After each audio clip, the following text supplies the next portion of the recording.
Eterna. Bueno, cualquier corte y pregunta que quieran hacer es bienvenida. Disculpen los ladridos de Lupín. Y a modo de introducción les quise agregar, para repasar un poquito, ven mis imágenes, ¿no? Sí. Perfecto. Sé que hoy Juanpi me contó que esto ya lo vieron en generalidades de ecocardio, pero un poco para también meternos en el tema de ecoestrés, nosotros lo que hacemos mediante un ecocardiograma es tratar de ver al corazón, ¿sí? Como el corazón es una estructura tridimensional, lo que hacemos es pararnos alrededor de todo el corazón en diferentes vistas para poder generar esa estructura que es tridimensional, ¿sí?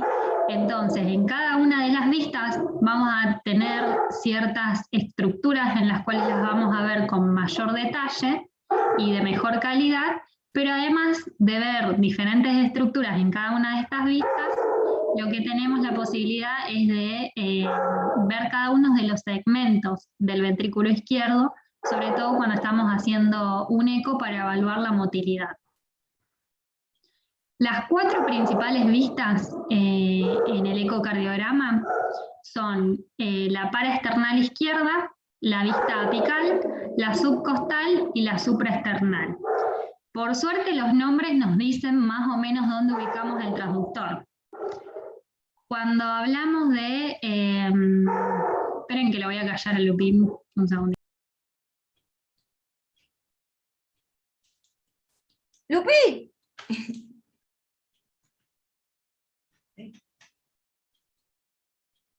¿Quién dijo amigos? Estaba con, mirá.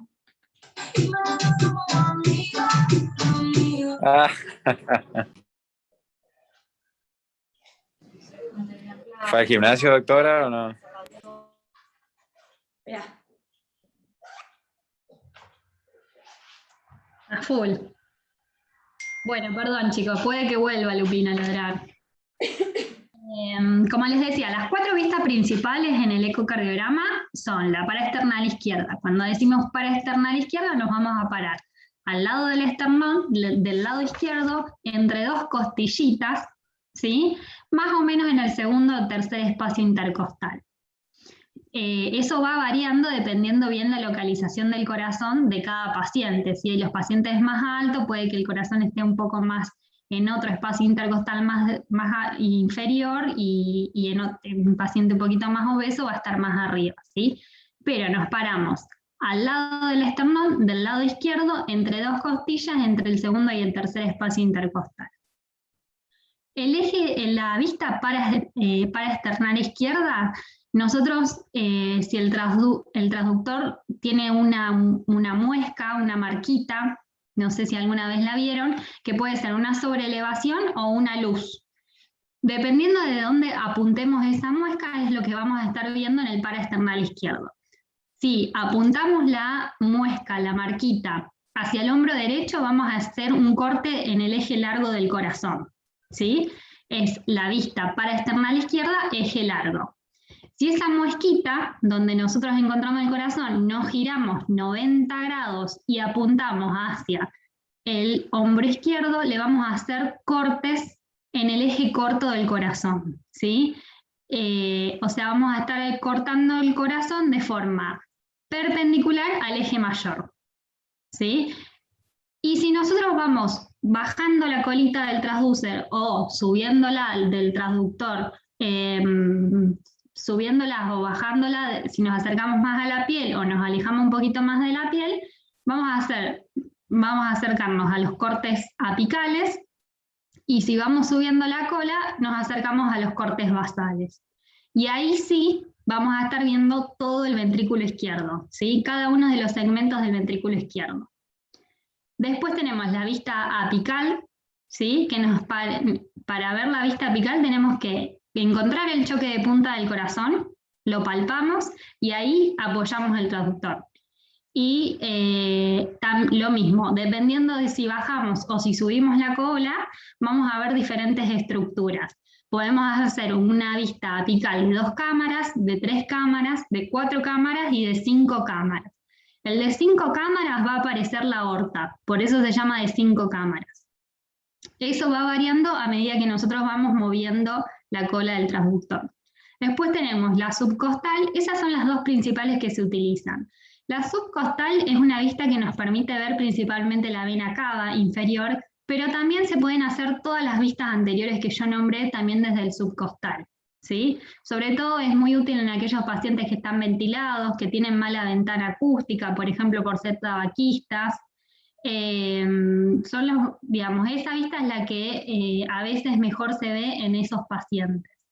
Y es muy útil, por ejemplo, para ver directamente ventrículo derecho, vena cava inferior, pero se pueden ver todas las estructuras del corazón desde esa vista.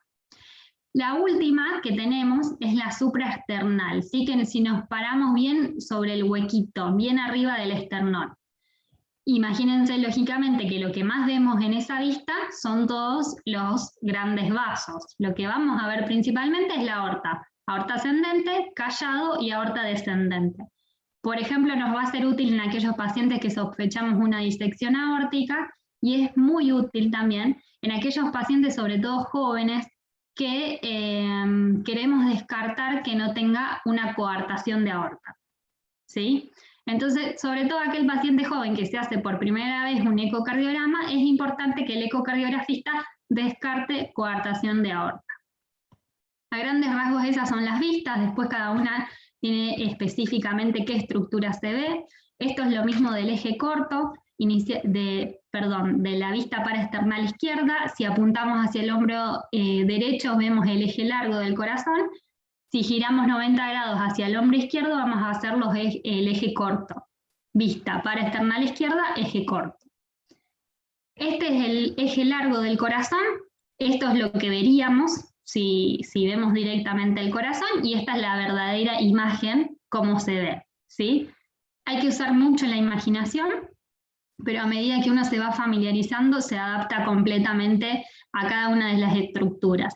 Algo importante es que el ventrículo derecho es muy distinto al ventrículo izquierdo, y es muy difícil saber la forma del ventrículo derecho, ¿sí? Por ende, la función y las dimensiones son distintas, y son distintas de evaluar que el ventrículo izquierdo. Se entiende muchísimo el ventrículo derecho con la resonancia que nos permite ver exactamente todas las estructuras y que no tiene los límites del ecocardiograma, uno puede apreciar mejor el ventrículo derecho. En la vista paraesternal izquierda, este sería el eje largo. Fíjense que estamos cortando el corazón en su eje mayor. Lo más anterior es lo que más cerca está al transductor, es decir, lo que más cerca está la piel, ¿sí? En este caso es el ventrículo derecho. Después tenemos el septum interventricular, la pared posterior del ventrículo izquierdo, la válvula mitral con la valva anterior y la valva posterior, la válvula aórtica, ¿sí? Y la aorta. Y la aorta la tenemos en sus segmentos también, en la porción sinusal, sinotubular y la porción tubular. Acá mismo nosotros podemos hacer las mediciones de la aorta siempre en diástole. Por eso es importante que nosotros tengamos un registro del electro, porque nosotros vamos a ver exactamente en qué momento del ciclo cardíaco vamos a estar. Acá vamos a poder medir la aorta, como bien les decía, y acá lo que mediríamos es la aurícula izquierda. Esta estructura es la aurícula izquierda, y la estaríamos midiendo en su diámetro antero-posterior, ¿sí? No es una valoración que nosotros hagamos habitualmente, pero en muchos informes lo vamos a ver. Se dice que la aorta tiene que medir lo mismo que el diámetro antero-posterior de la aurícula izquierda, ¿sí? Más o menos está en 30-32 milímetros. Después, como les decía, si nosotros giramos el transductor 90 grados, vamos a hacer el eje corto. Como bien ven acá, le estamos haciendo diferentes cortes a lo largo de todo el ventrículo, principalmente... Ay, perdón. Sí. Dijiste que la aorta tiene que medir igual que ¿qué? Perdón. Que la aurícula izquierda, que el diámetro antero-posterior de la aurícula izquierda. Este diámetro anteroposterior no lo usamos nosotros, más bien medimos el área de la aurícula izquierda, porque se dice que este no representa exactamente el crecimiento auricular. Puede que la aurícula crezca en sentido lateral y el diámetro anteroposterior no te lo esté midiendo correctamente. Pero en algunos informes viene y como regla general está bueno saber que más o menos mide lo mismo que la aorta, que son 32 milímetros. Bien, perfecto. Después, si del eje largo nos íbamos al eje corto, fíjense que acá le vamos haciendo todos cortecitos como si fuesen fetas a lo largo de todo el ventrículo. Cada uno de estos cortes del eje menor tiene su nombre, ¿sí? Al nivel de los grandes vasos, a nivel de la válvula mitral, de los músculos papilares y a nivel apical. Un dato importante es que en el paraesternal nosotros acá no vemos la punta del corazón. Si estamos evaluando motilidad, se nos escapa. Si bien acá en este dibujo aparece el ápex del corazón, habitualmente no lo vemos en el eje largo. Pero lo vamos a poder ver, por ejemplo, en el eje corto. Cuanto más agachemos la colita del transductor, más nos vamos a acercar a la punta del corazón y ahí la vamos a poder ver, si queremos evaluar motilidad. Entonces este nos permite ir viendo y recorriendo todo el ventrículo izquierdo. Este es el apical, la vista apical, y como les decía, si inclinamos, dependiendo qué inclinación le demos al transductor, vamos a ver la de 2 cámaras, la de 4 cámaras y de 5 cámaras. De 5 cámaras es porque nos aparece la aorta. Un dato importante es que si nos aparece la aorta, estamos en una posición bien anterior, porque la aorta es una estructura anterior del corazón, está acá, ¿sí? Atrás del tronco de la arteria pulmonar. Entonces vamos a estar viendo bien las caras anteriores del corazón. ¿Por qué la apical van apareciendo diferentes estructuras? Porque nosotros a este corazón lo estamos cortando a diferentes alturas. Puedo cortarlo más acá, cerca de la aorta, como les decía, y vemos el de 5 cámaras, o irme más a la cara inferior, que sería la de 2 cámaras, la vista de 2 cámaras. Eso es un poquito más específico, pero bueno, para ir generando la imagen tridimensional del corazón, saber que cada una de estas porciones es más inferior y esto es más anterior. Como es una estructura tridimensional, tiene todas esas particularidades. Esta imagen lo que tiene de importante o de interesante es... Tremenda. ¿Por qué? Porque es tremendo. Es así. Como les decía en el anterior, la apical, imagínense que en la apical yo estoy haciendo diferentes cortes, o sea, o más inferior o más anterior. Entonces, en cada una de las posibilidades de la vista apical que yo tengo, la de 2 cámaras, la de 4 cámaras o la de 5 cámaras, o lo ve en las porciones más inferiores o lo ve en las porciones más anteriores. Entonces, si tenemos, este es como un eje largo del corazón, y acá lo que te apunta en el colorcito rojo es que vas a ver la cara anterior, anteroseptal e inferolateral. Esto sería anteroseptal e inferolateral. Si yo me voy a la vista apical de 2 cámaras, voy a estar viendo la cara más anterior y la cara más inferior, que sería esto que te muestra acá, haciendo un corte del corazón acá. Así lo estaría cortando yo. Entonces estoy viendo lo anterior y lo inferior. Y si le hago el de 4 cámaras, voy a estar viendo el anterolateral y el inferoseptal, que sería hacerle un corte del corazón a esta altura. Es un poco también para ir generando la imagen tridimensional, pero es un poco más específico. Bueno, y ahora metiéndonos un poco más en ecocardiograma de estrés, no sé si les quedó alguna duda, eso era modo de repaso. Para hablar un poco más de ecoestrés, el ecoestrés es una prueba bien validada para la evaluación de isquemia.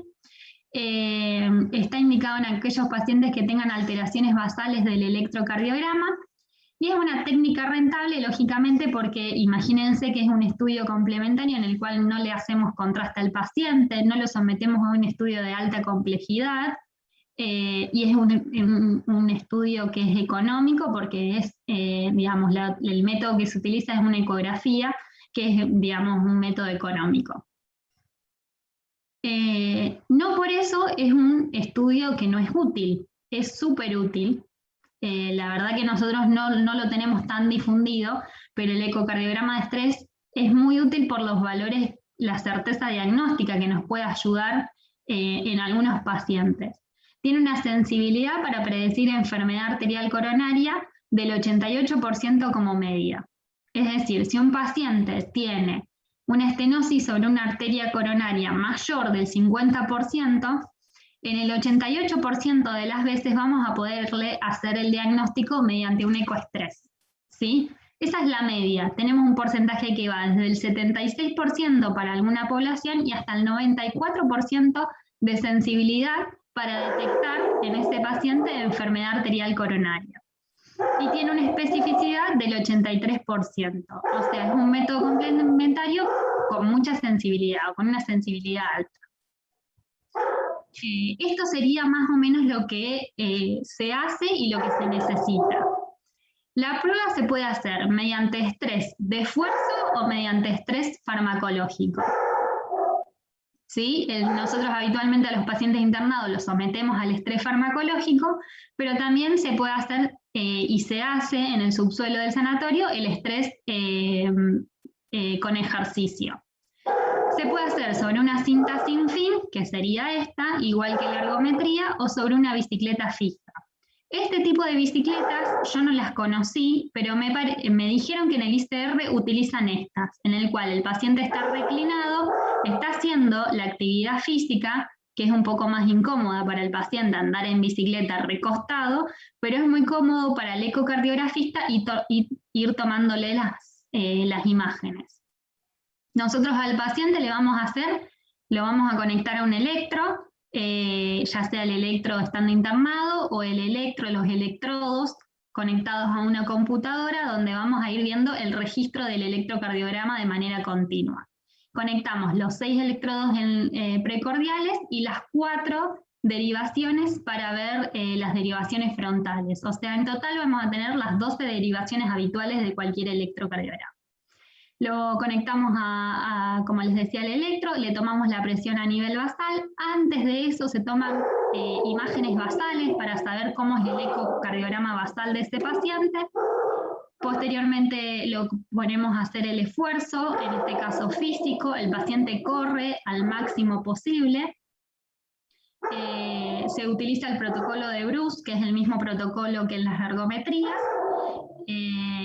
y se detiene la prueba en el caso de que la prueba sea máxima o en el caso de que el paciente presente síntomas de cualquier tipo. Le duele la rodilla o le duele el pecho y decide frenar la prueba. Si la prueba no se detiene por ningún síntoma ni ningún inconveniente y se llega al máximo esfuerzo posible, rápidamente el paciente va a pasar a la camilla porque necesitamos tomar las imágenes inmediatas al esfuerzo máximo. Esa es la gran incomodidad que tenemos nosotros, que el paciente tiene que pasar de donde está haciendo la prueba, habitualmente la bicicleta, a la camilla y que rápidamente se tomen las imágenes. Entonces el ecocardiografista va a tomar las imágenes en el máximo esfuerzo, tanto en estrés físico como en estrés farmacológico. Y acá es un poco lo que les decía, se utiliza el protocolo de Bruce, se toman imágenes basales, se puede hacer sobre una cinta sin fin o sobre una bicicleta, en el caso de que utilicemos el estrés con ejercicio. Aquellos pacientes que no puedan realizar ejercicio físico por alguna dificultad traumatológica o por el motivo que sea, se utiliza la prueba de estrés farmacológica, se utiliza dobutamina. Vamos a hacer una infusión de una ampolla en 250. Hay que saber que la infusión es gradual.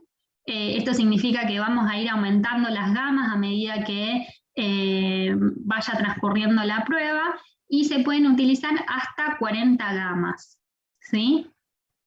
Y bueno, la prueba se va a detener en el caso de que el paciente por síntomas que limiten el ejercicio o cuando completa el protocolo. Un poco para recordar, La frecuencia cardíaca máxima del paciente se calcula en base a la edad. Vamos a hacer 220 menos la edad, en el caso de que sean hombres, y ese valor, ese resultado, es la frecuencia cardíaca máxima que va a llegar en la prueba, y el 85% de eso sería una prueba, si completa el 85% de esa frecuencia cardíaca máxima, es una prueba submáxima, ¿sí? Siempre vamos a intentar que el paciente llegue a hacer una buena prueba y que sea la prueba submáxima. En el caso de las mujeres, hacemos 210 menos la edad y ahí nos da la frecuencia cardíaca máxima. Lo mismo a modo de repaso, y un poco para meternos en el análisis del ecoestrés.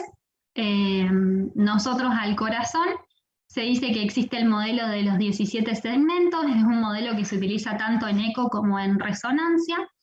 Esto también es un poco complicado de retener, pero una vez que por ahí uno lo entiende, después lo puede ir replicando. Este sería un eje corto del corazón, ¿sí? Y como ustedes bien saben, este sería el eje largo del corazón. El corazón se divide en sus segmentos basales, sus segmentos medios y los segmentos apicales, ¿sí? Por ende, en este momento hacemos la división basal, medio y apical. Y en el eje corto lo que vamos a hacer es, esta es la cara anterior, esta es la cara septal, la cara inferior y la cara lateral del ventrículo izquierdo. En los segmentos basales los vamos a dividir en 6. Los segmentos mediales también en 6, los apicales los dividimos en 4, y la punta del corazón, que sería este segmentito, es el número 17. Algunos dicen que el modelo debe ser de 16 segmentos y otros dicen que es de 17. ¿Por qué dicen de 16? Porque dicen que este segmento no tiene motilidad propia, sino que es traccionado por los segmentos de al lado. Entonces, se sumaría a todos los apicales. Pero, si no, lo podemos contar y decir que ese es el número 17. Entonces, cada uno de estos segmentos es lo que nos informa el ecocardiografista cuando ve alteraciones de la motilidad. Lo importante de cada uno de estos es que se correlaciona con una arteria que lo va a irrigar. Entonces, cuando nosotros decimos anterior, pensamos en descendente anterior, ¿sí? Si decimos inferior, puede ser una circunfleja, puede ser una coronaria derecha, y cara lateral va a ser la circunfleja. Entonces, a nivel basal vamos a tener el segmento anterior, anterobasal. El número 2 va a ser el basal anteroseptal. Después vamos a tener el número 3, va a ser el segmento basal septal inferior. El 4 va a ser inferior. El 5 va a ser un segmento basal inferolateral, y este va a ser anterolateral, ¿sí? Tienen, digamos, hay que decir las tres situaciones, hay que decir si es basal, si es medio o es apical, hay que decir si es anterior, anteroseptal, inferoseptal, si es inferior, lateroinferior o lateroanterior. Lo mismo con los segmentos basales, con los segmentos mediales, hay uno anterior, uno anteroseptal, uno inferoseptal, pero a nivel medial. Y los apicales, por suerte, son un poco más fácil: apical anterior, septal, inferior y lateral. Eso es el modelo de los 17 segmentos. Entonces, cuando el ecocardiografista nos informa alteraciones en la motilidad a nivel basal anterior, anteroseptal y, por ejemplo, inferoseptal basal, vamos a saber que son estos 3 segmentos, ¿sí? Y podemos pensar en, primero, saber cuántos segmentos están alterados su motilidad y cuál sería la arteria responsable de esta alteración. Esas son las imágenes que toma a nivel basal el ecocardiografista. La respuesta normal, una respuesta, esto lo que intenta explicar es cómo es la respuesta normal del ventrículo izquierdo frente a un estrés. La respuesta normal desencadenada por el estrés inotrópico incluye un aumento del movimiento del endocardio durante la sístole. Además de moverse, va a haber un engrosamiento de la pared durante la sístole y va a aumentar lógicamente la velocidad de contracción. El efecto típico de la infusión de dobutamina es la reducción de los volúmenes de fin de diástole y de fin de sístole y un aumento del gasto cardíaco, que son en mayor medida una consecuencia del aumento de la frecuencia cardíaca que del aumento del volumen sistólico. Lo importante es que nosotros tenemos que saber si al paciente lo sometemos a la estimulación con dobutamina o un esfuerzo físico, lo que sucede es que hay mayor aumento del movimiento del miocardio, es decir, se mueve más, y además en cada sístole va a estar engrosado ese miocardio. Otra cosa que sucede es que aumenta el gasto cardíaco, pero los volúmenes, tanto de fin de diástole como de fin de sístole, se reducen, pero el gasto cardíaco se aumenta principalmente a expensas del aumento de la frecuencia cardíaca. Esto es lo que sucede, la importancia de por qué hacemos un ecoestrés para detectar isquemia. Hay que saber que cuando una arteria es una arteria normal, frente al aumento de las exigencias por parte del miocardio, un miocardio que necesita más oxígeno, lo que va a hacer es principalmente generar una vasodilatación de la arteria, ¿sí? Lo que sucede es una vasodilatación coronaria. Si esa arteria tiene la capacidad de vasodilatarse, se dice que tiene reserva de flujo coronario, ¿sí? Cuando una arteria presenta una estenosis, es decir, presenta una placa, y es lo que nosotros estaríamos tratando de detectar, si una arteria tiene una placa, cuando tiene un aumento del consumo de oxígeno por parte del miocardio, no tiene la capacidad de dilatarse. Entonces ese miocardio empieza a sufrir isquemia, ¿sí? Porque está frente a un esfuerzo físico, un esfuerzo farmacológico, alguna situación de estrés, y requiere más oxígeno, pero no lo está pudiendo obtener por parte de la arteria coronaria. ¿Y qué es lo que sucede? Una cascada, una serie de eventos que se denominan la cascada isquémica, ¿sí? La cascada isquémica es esto, y es todo lo que sucede cuando acá nosotros tenemos una alteración entre la oferta y la demanda de oxígeno. Lo que nosotros le estamos haciendo es aumentar la demanda de oxígeno y hay una arteria que no logra satisfacer ese aumento de la demanda. Lo que va a desencadenar es toda esta cascada isquémica. ¿Y por qué nosotros hacemos esto? Porque vamos a utilizar un método diagnóstico para poder detectarla antes de que llegue la necrosis. Se dice que primero están las alteraciones metabólicas, después va a haber una alteración en la función diastólica. Recuerden que el corazón en la diástole utiliza energía, por ende, si no tiene oxígeno va a estar alterada esa función, y después vienen las alteraciones en la función sistólica. Inicialmente se van a detectar mediante, por ejemplo, un ecostrain, y posteriormente se ven las alteraciones en un eco bidimensional.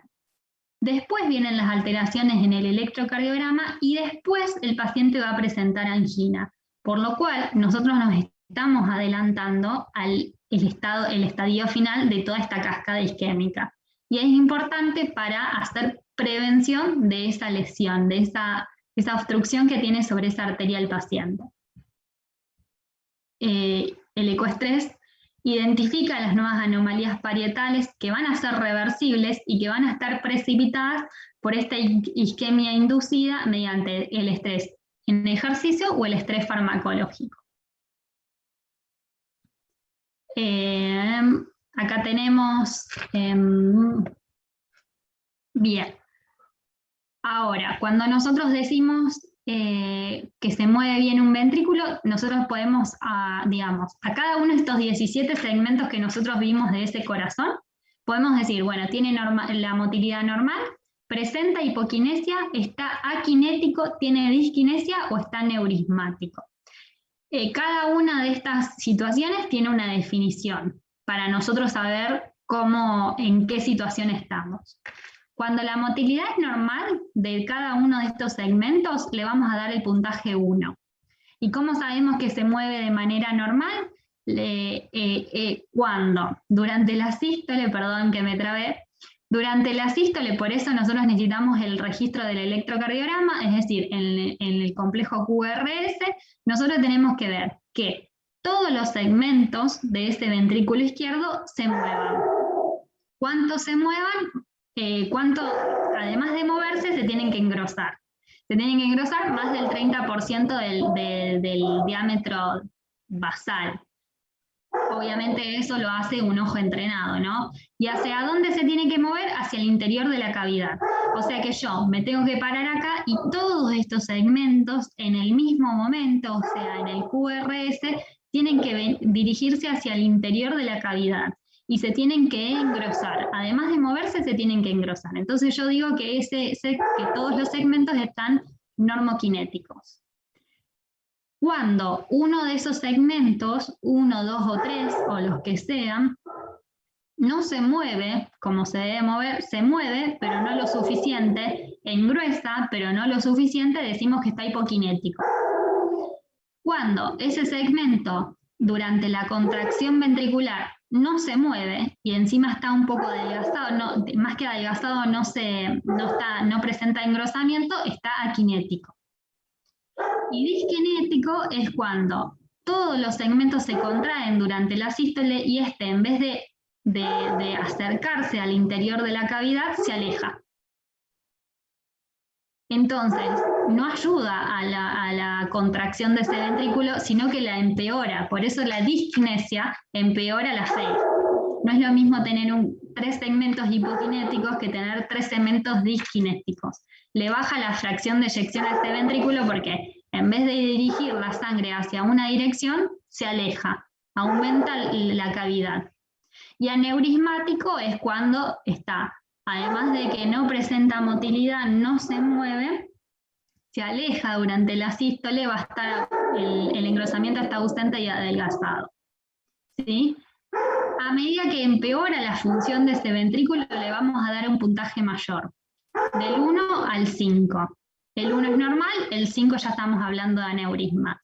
Y acá agregué la definición de cada una de estas alteraciones en la motilidad, un poco para saberlas, pero bueno, lo principal es eso, que por ejemplo en la equinesia no se mueve y la diskinesia se nos va para el otro lado.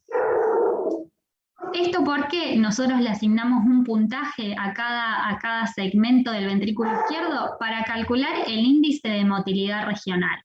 Habitualmente no lo calculan los ecocardiografistas y no lo vamos a ver en un informe porque no tiene mucha utilidad que alguien te diga, bueno, el índice de motilidad regional es de 2. A vos te es mucho más útil que te diga qué segmentos están alterados y qué tipo de alteración presentan. Pero ¿por qué es importante conocerlo? Porque si nosotros tenemos un paciente que tiene, bueno, el índice de motilidad regional se calcula la sumatoria de cada puntaje que se le dio a los 17 segmentos. Si los 17 segmentos se movieron bien, tienen un puntaje de 1 cada uno, en total nos da 17. Sobre el número de segmentos, que siempre son 17. Eso nos va a dar un resultado que es igual a 1.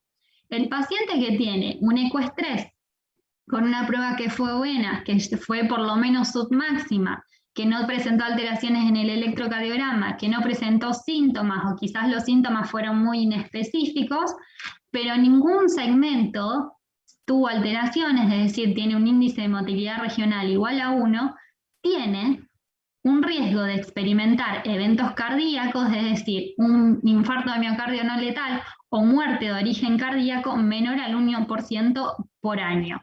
Es decir, igual al resto de la población. O sea que es muy seguro un paciente que haga una buena prueba de ecoestrés, ¿sí? Y que no presente ningún tipo de alteración, tiene buena evolución a lo largo del tiempo, ¿sí? Obviamente a medida que ese valor aumenta, es decir, cada segmentito suma más de un punto, la mortalidad, ¿sí? Y el riesgo de ese paciente va a ser mayor. Esto también es importante en aquellos pacientes en los cuales nosotros le hacemos un ecoestrés para estratificarlo y definir pronóstico en ese paciente.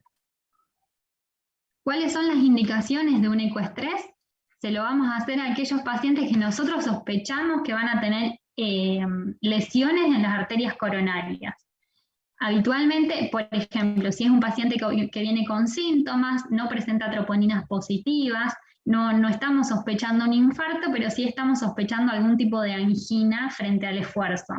Y nuestra probabilidad pretest es intermedia alta, le tenemos que hacer o un ecoestrés o un SPECT, ¿sí?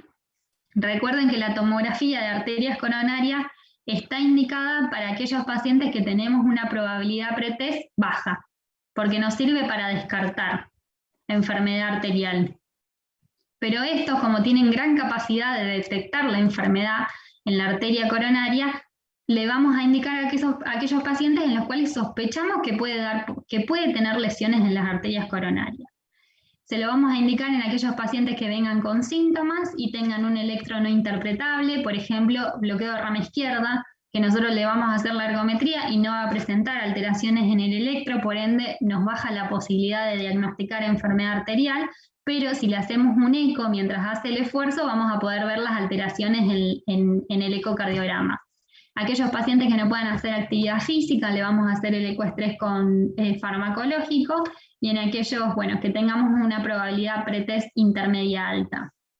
En aquellos pacientes asintomáticos, se los vamos a hacer, paciente que viene sin síntoma y lo vemos por consultorio. Si tiene que realizar algún tipo de procedimiento quirúrgico no cardiovascular, y nosotros queremos estratificar ese paciente que se va a someter a una cirugía y que nosotros lo conocemos y, por ejemplo, tiene placas en las arterias, en las carótidas, tiene alteraciones en claudicación intermitente o placas a nivel de las arterias femorales, y como tiene placas en esas arterias, vamos a sospechar que también las tenga en las coronarias, le vamos a hacer un ecoestrés para estratificar ese paciente.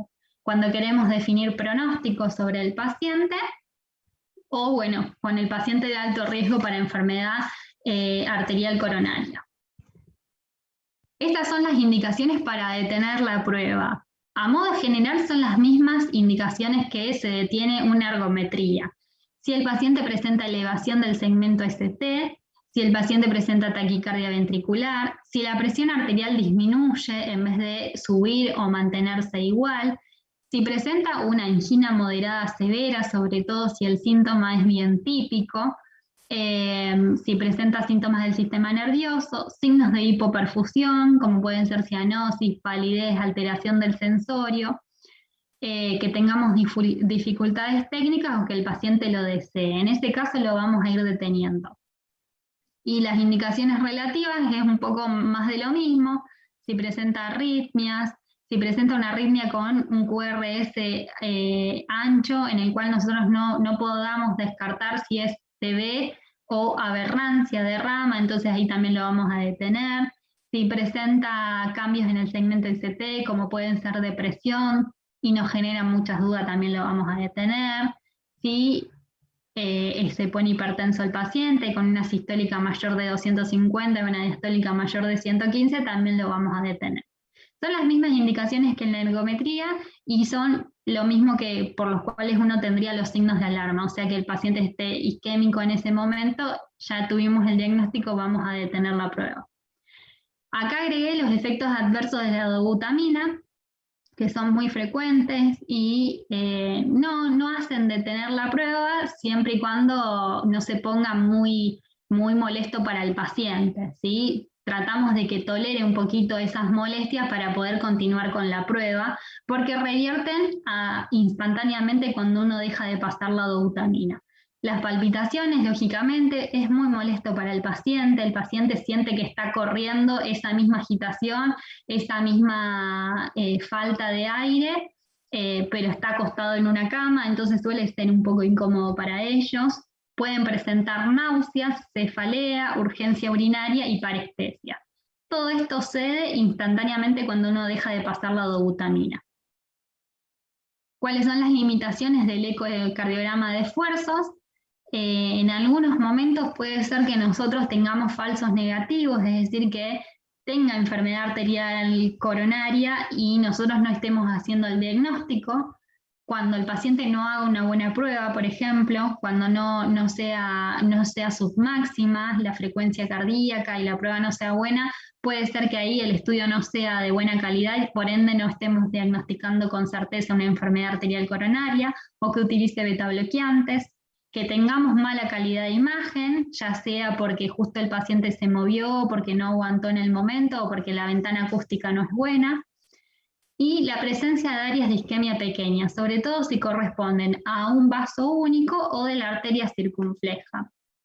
Y también cuando el paciente tenga alteraciones previas, como puede ser una miocardiopatía hipertrófica o un estado hiperdinámico en el cual todo esto nos disminuye la calidad de imagen que nosotros podamos obtener sobre ese paciente. Cuando uno hace un estudio complementario siempre tiene que conocer cuáles son las indicaciones, pero cuáles son las limitaciones también, ¿sí? A la hora de interpretar un estudio, si nosotros vemos un ecoestrés que la frecuencia cardíaca no fue ni siquiera submáxima, bueno, ahí si bien el estudio metodológicamente puede estar todo correcto y no presentar ningún tipo de alteración al paciente, debemos saber que el estudio no fue la mejor calidad para evaluar enfermedad arterial coronaria en ese paciente. Quizás tengamos que elegir otro método. Bueno, esto es lo que les decía, nos permite estratificar el riesgo del paciente, porque sabemos que aquellos que hacen una buena prueba y no tienen ningún tipo de alteración en la motilidad, tienen un riesgo cardiovascular menor al 1% por año, igual a la población general. El ecoestrés, la indicación principal, y una de las indicaciones que tiene es la valoración de la viabilidad. O sea, nosotros tenemos un paciente que tiene enfermedad arterial coronaria, pero no sabemos si nosotros reperfundimos ahí, ya sea por stent o mediante cirugía de revascularización, hay tejido contráctil que pueda recuperarse si recupera el flujo. Entonces le haríamos un estudio para valorar la viabilidad de ese músculo. El ecoestrés no es el principal estudio que uno elija o que decida realizar sobre un paciente para evaluar viabilidad. Se utiliza más la resonancia o el SPECT, es mucho más útil que el ecoestrés. Pero si no tenemos otra herramienta diagnóstica y queremos realizarlo, también podríamos evaluar viabilidad del músculo cardíaco en un paciente que queremos ver si reperfundir las arterias va a ser beneficioso para ese paciente. Esto es lo que vemos con lo que ve en realidad el ecocardiografista cuando hace el estudio. Nosotros acá tenemos, representa el músculo cardíaco. Este es el engrosamiento normal a nivel basal del paciente sin medicación, sin esfuerzo físico. Esto es lo que ve el ecocardiografista. Inicialmente, lógicamente, en aquel tejido que no se contrae, siempre va a estar igual durante todo el ciclo cardíaco. Pero el músculo tiene una contracción conservada, va a haber aumento, va a haber engrosamiento del diámetro de ese músculo. Inicialmente, acá tenemos cuando iniciamos dosis de dobutamina, esto es en dosis baja. Cuando iniciamos en dosis bajas, se estimula ese músculo que aumenta el inotropismo, aumenta el cronotropismo mediante la dobutamina y va a haber un engrosamiento. Por lo cual este tejido nosotros lo consideramos que frente a la estimulación va a responder. ¿Por qué? Porque tiene la capacidad de trabajar mejor frente a un aumento del oxígeno. ¿Sí? Aumento del aporte energético sobre ese miocardio, el miocardio responde favorablemente. Pero en aquel paciente que estamos evaluando puede ser que frente a la dobuta en dosis bajas responda favorablemente, pero en dosis máxima el músculo no se siga contrayendo, sino que disminuye el engrosamiento. Esta es la respuesta normal de un tejido que se expone a la estimulación con dobutamina, que se llama respuesta bifásica, o sea, que en dosis bajas aumente el engrosamiento, pero con dosis máximas de dobutamina no, empeore la contractibilidad. Este miocardio es viable. Si bien es una respuesta bifásica con mejoría y después de mejoría, este miocardio se considera que es viable. Puede que tenga una respuesta monofásica que a dosis bajas y a dosis máximas de dobutamina trabaje de una manera gradual, es decir, que vaya aumentando su contractibilidad. Y aquel miocardio que aún con dobutamina no mejora el engrosamiento, estamos frente a tejido cicatrizal, ahí no hay miocardio, hay fibrosis. Por ende, si yo reperfundo todo este miocardio, no voy a recuperar nada porque no tengo célula muscular. Otra de las indicaciones del ecocardiograma de estrés es para evaluar las valvulopatías. Eso es muy importante. Cualquier valvulopatía que nosotros tengamos sobre un corazón, nosotros siempre tenemos que estar haciendo pruebas de esfuerzo para desencadenar que si la valvulopatía es moderada o severa, o es asintomática, mejor dicho, o sintomática. ¿Por qué? Porque, por ejemplo, la estenosis aórtica que es sintomática, sabemos que el pronóstico de ese paciente cambia rotundamente cuando la valvulopatía es sintomática.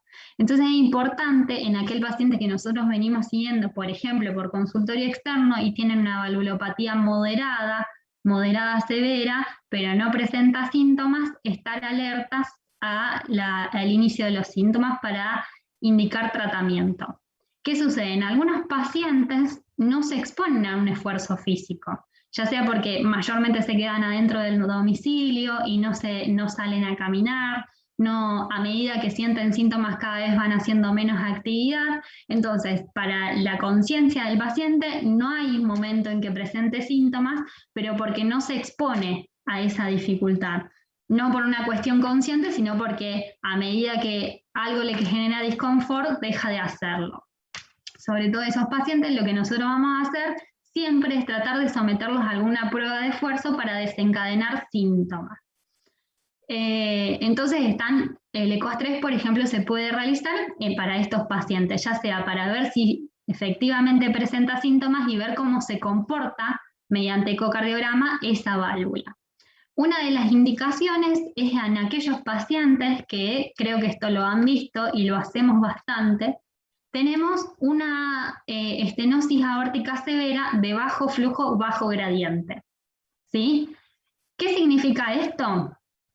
Es un poco complejo, no quiero hacerlo muy difícil, pero sucede que nosotros tenemos un corazoncito con una fracción de eyección del 20%, por ejemplo, y tenemos una válvula aórtica llena de calcio, pero nos dice que la válvula tiene un área menor a 1 centímetro cuadrado, pero un gradiente medio menor a 40. O sea, por área valvular cumple las condiciones de estenosis aórtica severa, pero por gradiente no. Pero tenemos una fracción de eyección del 20%. No sabemos si ese corazón no puede abrir la válvula por falta de su contractilidad, por su propia fe del 20%, y si nosotros estimulamos al poco miocardio que queda, logra abrir la válvula completamente. Entonces en ese caso estaríamos en una estenosis aórtica pseudograve, en la cual nosotros lo que tendríamos que hacer es mejorar la contractilidad del miocardio, no abrir la válvula, o efectivamente el corazón mejora su contractilidad, pero con más fuerza no abre la válvula porque esa válvula está llena de calcio.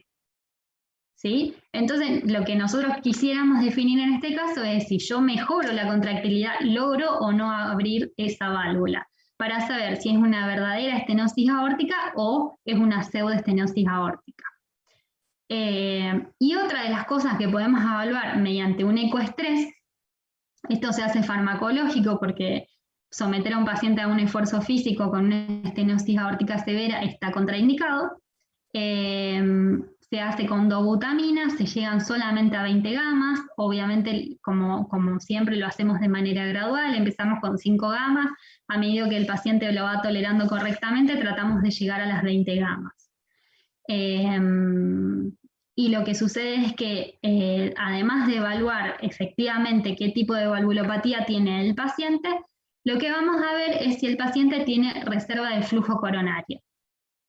Como les había dicho antes, la reserva de flujo coronario es la capacidad que tiene una arteria coronaria de dilatarse y aumentar el flujo sanguíneo hacia una región, hacia un miocardio, y así llevarle mayor cantidad de oxígeno. ¿Cómo se define que el paciente tenga reserva de flujo coronario? Tiene que aumentar el volumen sistólico más del 20%. ¿Sí?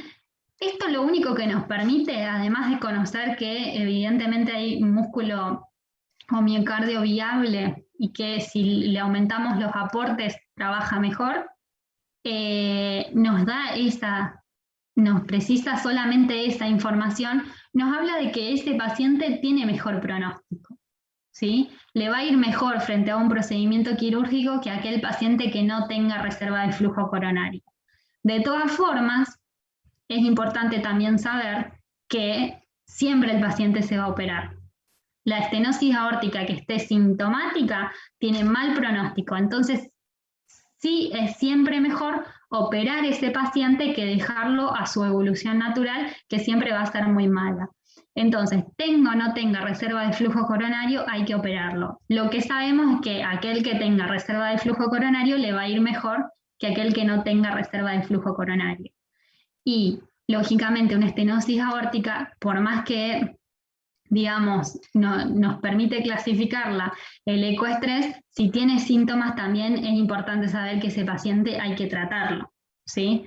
Pero bueno, una de las indicaciones del ecocardiograma de estrés, utilizando dobutamina y llegando solamente a 20 gamas, no vamos a llegar a 40 gamas como en la anterior, tenemos que saber que lo que vamos a evaluar es si efectivamente la válvula está cerrada porque tiene mucho calcio o está cerrada porque hay un miocardio que no logra contraerse. Y si ese paciente tiene reserva o no de flujo coronario.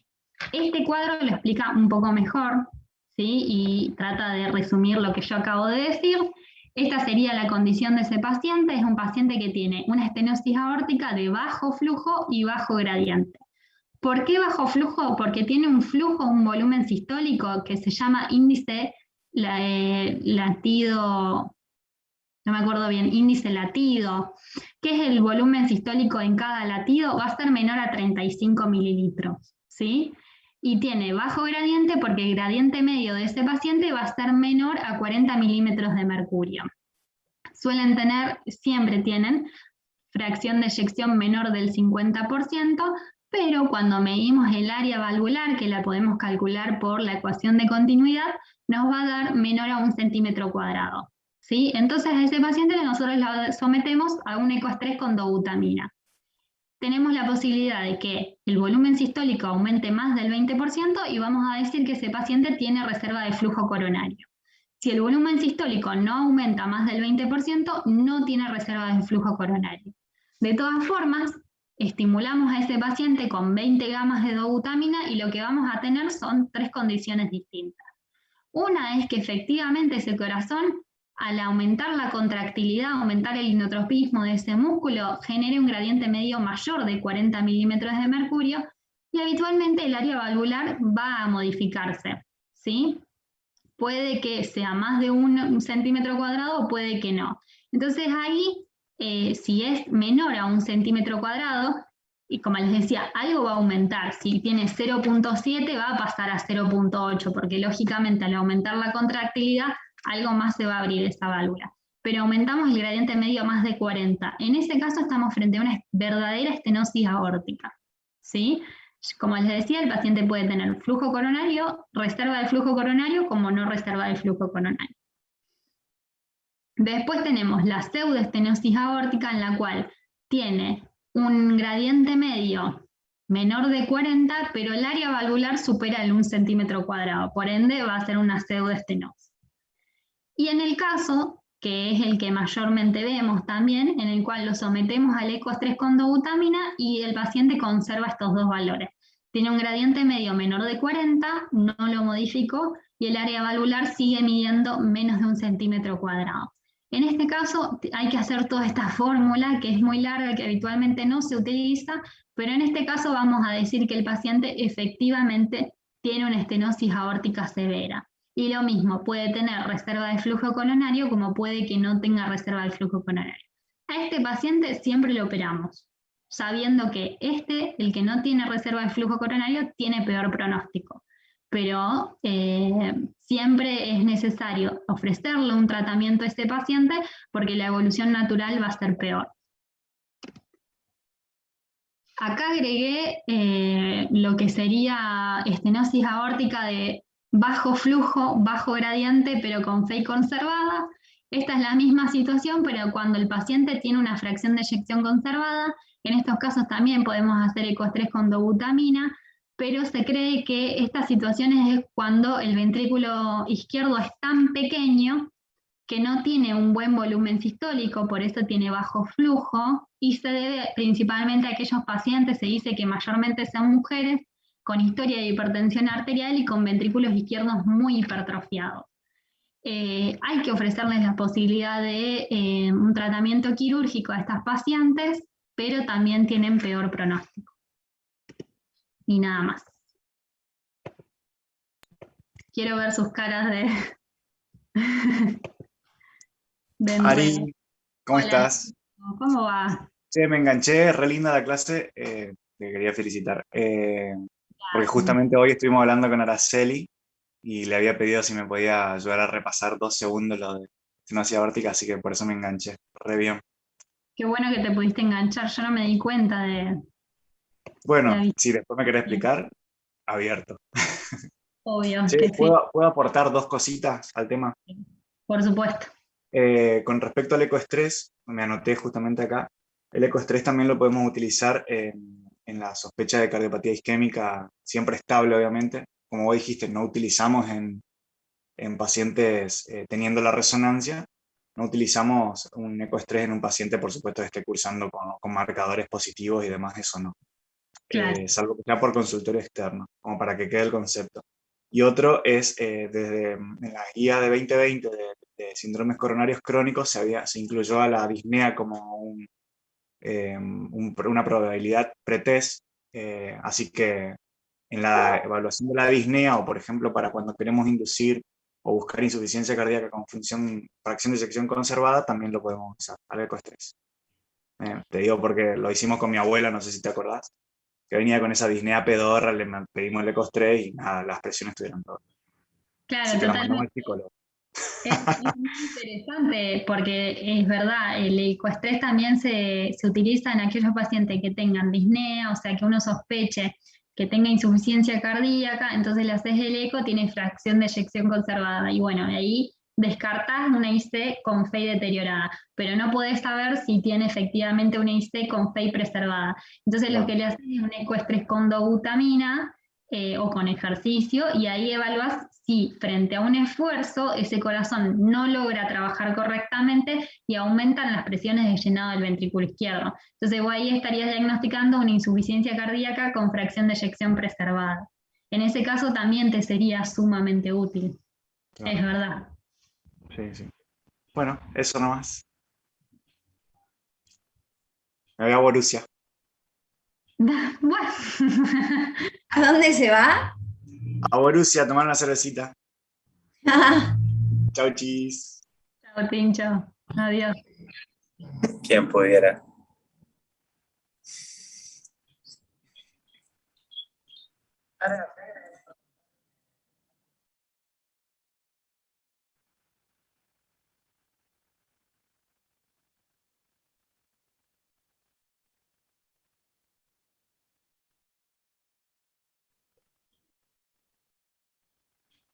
Esmolol, si no me equivoco tenemos esmolol, ¿no? Sí. Manu puede dar fe. Esmolol, lo que preparas habitualmente es una ampollita de Reliberan, porque les da muchas náuseas, y esmolol para revertir. Y además lo que utilizás es la dobutamina, tratás de llegar a 40 gamas, y si no, aún así con la dobuta 40 gamas, lo que utilizás es una ampollita, bueno, en realidad podés llegar a utilizar hasta 2 miligramos de atropina, ¿sí? Para aumentar la frecuencia cardíaca y sobre todo en aquellos pacientes que venían tomando beta bloqueantes. Lo que puedo utilizar es atropina hasta 2 miligramos, como es habitual utilizar la atropina, hasta 2 miligramos. Y después ahora, cuando, viste que Marco siempre le pregunta por el tema del glaucoma, ¿es por el esmolol o por la dobutamina, que no me acuerdo? Ah, me parece que es por la dobutamina. Que es una contraindicación si el paciente tiene glaucoma. Sí. Viste que él siempre le Sí. pregunta eso antes de empezar, me parece. La atropina me parece que es la... No ¿La sé del la dobuta. glaucoma? La atropina seguro. Puede ser. No sé la dobuta. No la leí nunca, la dobuta, que tiene una contraindicación si la utilizas para digamos, otra utilidad. Si le das otra utilidad a la dobuta, Claro. leí que... Pero es verdad que Marcos siempre te pregunta, debe ser la atropina capaz. Porque él siempre antes de iniciar el ecoestrés le pregunta al paciente si tiene antecedentes de glaucoma. A mí me parece que es la atropina. Puede ser. Pero lo podemos buscar.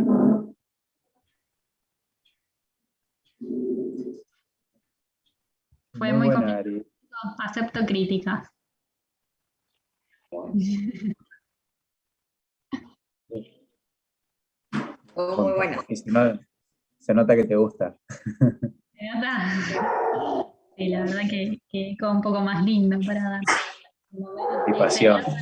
Es más lindo por ahí en vivo y en directo porque uno puede mostrar mejor, sobre todo en eco, pero para mí en eco uno va incorporando conocimiento como en todo, pero sobre todo en eco que parece tan complejo, a medida que vas pasando los años, vas incorporando conceptos y ya después te resulta mucho más fácil imaginarte el corazón en cada una de las vistas y ya después te va acostumbrando a qué estás viendo en cada vista o cuál te sería más útil, pero es ir incorporando información de a poco. A mí lo que me resultó útil es empezar a mirar videos de qué es una hipoquinesia, qué es una kinesia y todo, porque vienen y te dicen, ve, ahí está kinético, y bueno, yo no caso una, supongo que a todos les pasa. Sí, Y o bueno, que la definición es el engrosamiento mayor del 30% es algo que uno no usa, pero el ojo a medida que se va entrenando, digamos, es lo mejor, o sea, el ojo entrenado de los ecocardiografistas. Incluso imagínense, el eco te permite hacer en la pantalla dividir las imágenes a nivel basal y las imágenes en el esfuerzo, entonces ahí podés ir comparándolas. Pero en el máximo esfuerzo estás a 160 de frecuencia cardíaca. 160 con el paciente agitado, molesto, que no te deja tomar bien las imágenes. Entonces, realmente tenés que tener un ojo entrenado para poder hacer el diagnóstico de una hipoquinesia. Imagínense una hipoquinesia de cara lateral, mucho más, o de 3 segmentos. Es mucho más dificultoso. Pero eso lo hacen los ecocardiografistas que ya llevan varios años tomando imágenes y con mucho entrenamiento, les va, digamos, es algo que les resulta fácil en ciertas circunstancias, en otras no, lógicamente también tienen sus dudas diagnósticas, pero es sobre todo entrenar el ojo. Uno lo que por ahí está bueno saber son las definiciones, o saber más o menos qué segmentos ve, o qué utilidad le vamos a dar el ecoestrés en algunos pacientes, que tiene una gran utilidad y que nos aporta mucha información a nosotros, y lógicamente, como les decía, saber leerlo, porque si te llegó con una frecuencia cardíaca de 80, bueno, no fue representativo ese ecoestrés, evidentemente. ¿Y cómo es la experiencia de ustedes que ya llevan más tiempo? ¿Ven que se hace con frecuencia? Porque acá desde que entramos con ese creo que no vimos ninguno.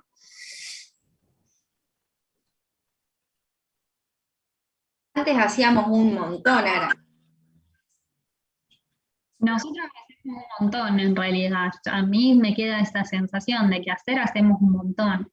Y es un método muy seguro. Fíjense que no le expones al paciente a contraste, no le expones a radiación, tiene una tasa muy baja de complicaciones, habitualmente lo haces en contextos seguros, como es en la unidad coronaria, monitorizado, con medicación para revertir esas alteraciones, o digamos, cuando haces de ejercicio habitualmente también es muy seguro, por lo cual es un método muy interesante para tener en cuenta y muy útil. Creo que ahora estamos haciendo un poco menos, pero generalmente hacemos muchos ecoestrés. De hecho, antes rotábamos por ecoestrés, ahora están frenadas las rotaciones, pero antes hasta íbamos a ecoestrés. Yo me había buscado, para a ver si lo tengo. ¿Y qué, mientras buscas, y qué más común que lo hagan ambulatorio? ¿Paciente viene y se lo hacen y se van, o más internados? Los ambulatorios creo que... Vos sabés que es un poco lo que yo te decía hoy temprano. Yo lo que me han dicho, me han enseñado es que acá en Rosario se difundió mucho, principalmente porque hubo una persona que estimuló el desarrollo y la utilización del SPEC como un método complementario. Si te vas a otros lugares, por ejemplo en Córdoba, en Buenos Aires, hay lugares en los cuales no se conoce el SPEC y todo es ecoestrés. Acá se difundió y se utiliza mucho los cardiólogos clínicos, los cardiólogos en consultorio usan mucho SPEC y poco ecoestrés. De todas formas, por ejemplo, creo que Marcos todos los miércoles a la mañana, ecoestrés. O sea, y si alguna vez quieren ir a ver de qué se trata, están más. Yo los invito yo, pero creo que Marco no va a tener ningún problema en que Sí, son los miércoles. Son los miércoles. Sé que por ahí a veces tienen los turnos que no los tiene completo, no sé ahora, hace mucho que no. Era de 10 a 12 los turnos de ecoestrés. Claro, y es muy interesante para saber, conocer el método, conocer de qué se trata el método. Pero sí, se hacen, en el ICR también se hacen un montón. Tiene esa dificultad que compite con el SPEC, que fue mucho más difundido, pero hacerse se hace, tanto en internado como en consultorio. ¿Qué pasó, Manu? Justo te interrumpí. No, que eso decía, que son los miércoles y nosotros antes íbamos para ergometría y después cruzábamos al lado y estábamos de 10 a 12 haciendo los ecoestrés. Sí, sí. No, pero antes, digo, habías buscado algo y lo ibas a leer. Me busqué mi machete, después se los voy a pasar. De cómo hacer joya. Bueno, porque un dato que yo no di, y Manu después les puede pasar la data de cómo calcular las gamas y cómo hacer... lo tengo todo. Aparte, lo llevaba a cada vez que iba, entonces está todo pegado con cinta para que no se me rompa. Que no se arruine. Sí, eso lo vamos a ver, lo de las gamas. Eso está bueno que lo aprendan. Obviamente las gamas dependen del peso del paciente, en realidad las gamas siempre son 20. Lo que depende es, vos vas a tener un solvente, un soluto y un solvente, que es conocido, que es la dobuta 250, en 250 mililitros de dextrosa, creo que lo preparamos habitualmente. Eso lo conoces, lo que varía es el peso del paciente. Entonces, las gamas son 20, pero los mililitros de esa misma concentración varía dependiendo del peso del paciente. Esa es información que tiene la R2, casi R3, que les puede pasar. Vamos a hacer no sé cuándo bueno, yo los veo el lunes, los voy a ver, el lunes lo vemos.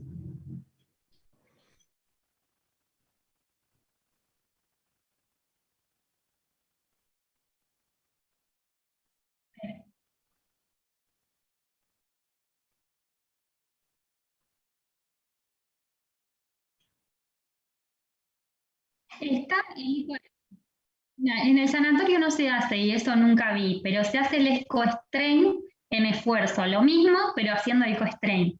El ecostrain, no quiero aburrir demasiado, pero el corazón cuando se mueve rotando, o sea, rotando sobre un eje, como si vos estrujás el trapo de piso. ¿Sí? Entonces vos, en el ecocardio bidimensional, lo que haces es ver que se achique así de esta manera, o que se achique así, pero no ves el verdadero movimiento que hace la fibra muscular, que es de rotación, ¿sí? Habitualmente se acerca, creo que es la base hacia la punta, si no me equivoco. Entonces, el mayor movimiento es a nivel de las bases, pero el movimiento es este. Vos vas a ver que se acorta, pero verdaderamente no estás viendo el movimiento de rotación. El ecostrain lo que permite, mediante todo un software que tiene el eco, propio del eco, vos lo que haces es diferentes vistas, marcar diferentes puntos de ese eco, y eso te analiza ese músculo, y lo que evalúa es cómo se mueve cada una de esas partículas. Por eso es tan preciso. ¿Cuál es el movimiento de cada partícula del corazón, considerando la motilidad como esa motilidad rotacional, que rota? ¿Sí? Entonces, lo que se dice es que el strain, o en realidad no es que se dice, sino lo que tiene el strain, es que te permite diagnosticar alteraciones en la motilidad antes de las alteraciones en la fracción de eyección. Antes que vos veas que se perjudicó este movimiento, vos previamente ya podés diagnosticar que el movimiento de rotación está alterado. Por ejemplo, en aquellos pacientes que sean oncológicos y estén utilizando drogas oncológicas, generalmente lo que hacen es alterar la función sistólica del ventrículo izquierdo. Entonces, vos le haces tiene indicación de hacerle el strain y podés diagnosticar de manera prematura cardiopatía inducido por esa droga. Entonces lo que haces principalmente, y es sumamente importante, a ese paciente que ya está deteriorando la fracción de eyección, por más que ya está alterando la función, digamos, no la FEI, pero sino la función de contractilidad, le empezás a agregar medicación, que le va a ser sumamente útil a ese paciente. Empezás con toda la batería de drogas que nosotros podemos agregar para evitar el remodelado y que conserve su fracción de eyección, y además o le cambias la droga oncológica o le espaciás las quimio. Hay diferentes, esto en trabajar con el oncólogo para ver qué podés hacer para que después ese paciente se termina curando del cáncer, pero lamentablemente quedan después con fracción de eyección del 20%. ¿Sí? Eso mismo vos podés hacer con un paciente con esfuerzo físico o con esfuerzo farmacológico, porque la función sistólica primero se altera el strain y después el acortamiento. Entonces lo estarías viendo de una manera más prematura. Es un estudio que se hace igual con el ecocardiograma, pero necesita una precisión, una buena ventana, una buena toma de imágenes, entonces necesita, digamos, es muy meticuloso ese estudio. Siempre necesita frecuencias cardíacas bajitas y que tenga excelente ventana el paciente, entonces va perdiendo calidad. Sí, o sea, realmente hoy por hoy no se utiliza mucho, no está muy difundido frente al esfuerzo físico, pero vos podrías hacer un diagnóstico incluso más prematuro que viéndolo con el eco bidimensional.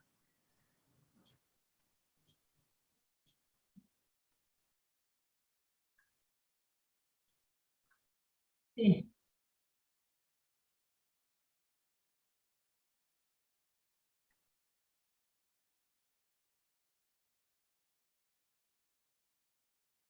Sí.